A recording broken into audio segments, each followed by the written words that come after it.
નમસ્તે. આજે હું વાત કરવા જઈ રહી છું બેચ ફ્લાવર રેમેડીઝ વિશે, જે ફૂલોમાંથી બનાવવામાં આવેલી હોમિયોપેથિક દવાઓ છે અને જે વ્યક્તિના ઇમોશનલ લેવલ પર જઈને કામ કરે છે.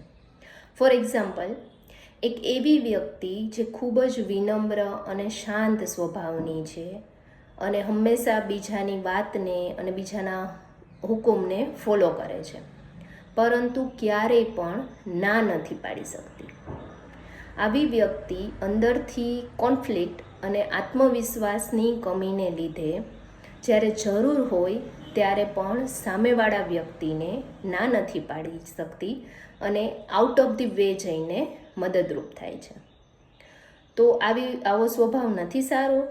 ઓફકોર્સ સારો છે, પરંતુ અંદરથી એ વ્યક્તિ ખૂબ જ પીડાતી હોય છે અને એને લીધે એમને પીઠના અને ખભાના ઘણા પ્રોબ્લેમ્સ થતા હોય છે. So proper homoeopathic constitutional medicine plus Bach flower remedy century આ કન્ડિશનમાં મદદરૂપ થઈ શકે છે, જે વ્યક્તિની અંદર એકદમ આત્મવિશ્વાસ વધારે છે અને એમને દ્રઢતાથી જ્યારે જરૂર હોય ત્યારે ના પાડતા શીખવે છે.